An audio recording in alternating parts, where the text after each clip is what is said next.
ओम शांति। मैं कौन हूँ? शरीर और आत्मा दो चीज़ है। शरीर की वास्तविकता को हम बहुत अच्छे से जानते हैं कि शरीर माना 5 तत्व, और इसलिए जीवन जीने के लिए 5 तत्व की आवश्यकता है। आज हमें ऑक्सीजन चाहिए, क्योंकि ऑक्सीजन से ही ये शरीर बना है। इस शरीर की वास्तविकता है। पानी चाहिए, क्योंकि 60 से 70% इस शरीर के अंदर पानी का हिस्सा है। प्रकाश भी चाहिए, क्योंकि ये शरीर की वास्तविकता है। आज ये 5 तत्वों में से एक भी तत्व कम हो तो मनुष्य कैसा होगा? ठीक इसी तरह आत्मा को भी जीवन जीने के लिए कुछ चाहिए। शरीर को तो 5 तत्व चाहिए। शरीर में आत्मा को जीवन जीने के लिए 7 गुण चाहिए। और वो 7 गुण कौन से हैं? इसलिए आत्मा को कहा जाता है आत्मा सतोगुणी है। शरीर एसेंस ऑफ 5 एलिमेंट्स है, तो आत्मा एसेंस ऑफ 7 वैल्यूज़। और वो 7 गुण कौन से हैं जो हर एक को जीवन जीने के लिए आवश्यकता है? सबसे पहले हर एक आत्मा को जीवन जीने के लिए आध्यात्मिक ज्ञान चाहिए। आज भौतिक दुनिया के अंदर विज्ञान अपनी चरम सीमा पर है। उसके बावजूद भी प्रार्थना में हम बचपन से यही सीखते हैं, अज्ञान से हमें ज्ञान की ओर ले चलो प्रभु। जीवन जीने के लिए हमें आध्यात्मिक ज्ञान की आवश्यकता है, क्योंकि आत्मा का निज स्वरूप ज्ञान स्वरूप है। स्कूल में जाने लगते हैं, ये प्रार्थना सिखाई जाती है, leaders from the darkness from the light. अंधकार से हमें प्रकाश की ओर ले चलो। अज्ञानता को अंधकार कहा। कौन सी अज्ञानता से हमें ज्ञान की ओर जाना है? हर मनुष्य जीवन के अंदर सबसे बड़ी अज्ञानता अगर है तो वो है अहंकार। अहंकार सबसे बड़ा अभिशाप है। और इसीलिए जब हम स्कूल में जाते हैं तो विद्या हम धारण करते हैं, जो विद्या हम ग्रहण करते हैं, तो विद्या से हमारे जीवन के अंदर विनम्रता आती है, विनय आता है। विद्या ददाति विनयम। लेकिन आज मनुष्य जितने डिग्रीज को हासिल करते जाता है, उतना ही उसका ईगो लेवल बढ़ते जाता है। तो ये ज्ञान हुआ या अज्ञान, किस ओर हम बढ़ें? अज्ञानता की ओर ही बढ़ें। मनुष्य ने जो ज्ञान हासिल किया, उसे अज्ञान की गर्मी जरूर बढ़ गई है, व्यवहार में रोशनी नहीं आई है। इसीलिए कहा अज्ञान से हमें ज्ञान की ओर ले जाओ। ये मेरी वास्तविकता है। ज्ञान माना ही समझ।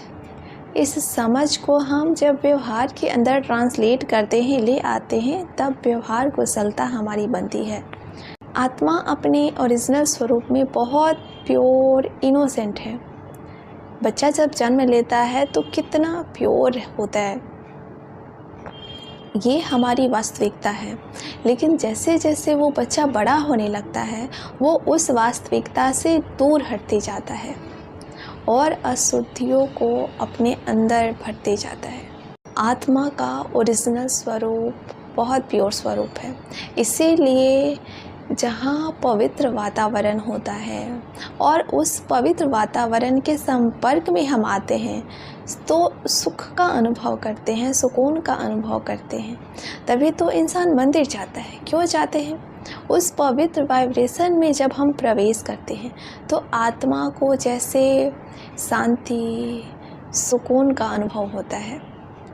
उस पवित्रता को अगर हम अपने भीतर से उजागर करें, हमारे जीवन के अंदर कितनी शीतलता, शांति, खुशी आने लगेगी। जहाँ ज्ञान है, पवित्रता है, शुद्धि है, उसी संबंध में प्रेम आ सकता है। जहाँ अहंकार हो, साथ ही साथ अशुद्धि हो, उस संबंध में कभी प्रेम नहीं आ सकता। और इसलिए आज व्यक्ति प्रेम की चाहना है, लेकिन बाद में जैसे ये संबंध तो स्वार्थ के आधार पर है, तो व्यक्ति निराश हो जाता है, सोचता है स्वार्थ के बिना कुछ हो ही नहीं सकता है। आज व्यक्ति धन कमा रहा है कि सुख शांति से जी सके, धन आ जाता है, लेकिन अगर कोई अमीर से पूछा जाए सुख शांति आ गई, तो यही कहेंगे भगवान की दया से सब कुछ है, यही नहीं है। तो सुख की चाहना में कितनी भौतिक साधन अपना लिए, सुख सुविधाओं को अपना लिया, लेकिन उसके बावजूद भी सुख नहीं आया। सारी भौतिक सुख सुविधा के साधनों के बीच में होते हुए भी मन परेशान है। तो आत्मा की ओरिजिनल आइडेंटिटी सुख स्वरूप, प्रेम स्वरूप, शक्ति स्वरूप, पवित्र स्वरूप, ज्ञान स्वरूप है। और जहाँ ये पांचों चीज़ें हैं, वहाँ जीवन की सर्वोच्च प्राप्ति है, आनंद है। आत्मा को कहा ही जाता है सत्य चित्त आनंद स्वरूप। आत्मा का सत्य स्वरूप उसकी चैतन्यता की अभिव्यक्ति आनंद से है। लेकिन आज आनंद तो छोड़ो, खुशी भी कहाँ है। खुशी का अनुभव करने के लिए लाफिंग क्लब लोगों को ज्वाइन करना पड़ता है। 7 गुण ये आत्मा की वास्तविकता है। जब हम उस कॉन्शियसनेस में रहते हैं तो जैसे कंप्लीट हो जाते हैं, क्योंकि उसकी अभिव्यक्ति हमारे जीवन में होने लगती है। वो वाइब्रेशन, वो ऑरा इस तरीके से क्रिएट होने लगता है जिसमें हम कंफर्टेबल फील करते हैं। जैसे नेगेटिव एटमॉस्फेयर में चले जाएं तो वहाँ कभी कंफर्टेबल फील नहीं करते। क्यों? क्योंकि आत्मा के ओरिजिनल आइडेंटिटी से विरुद्ध विकृत विषय में है, तो कैसे कंफर्टेबल फील करेंगे। इसीलिए मेडिटेशन माना अपनी वास्तविकता के तरफ जाने की एक यात्रा, और इसीलिए मनुष्य ने उसको अनुभव करना चाहता है।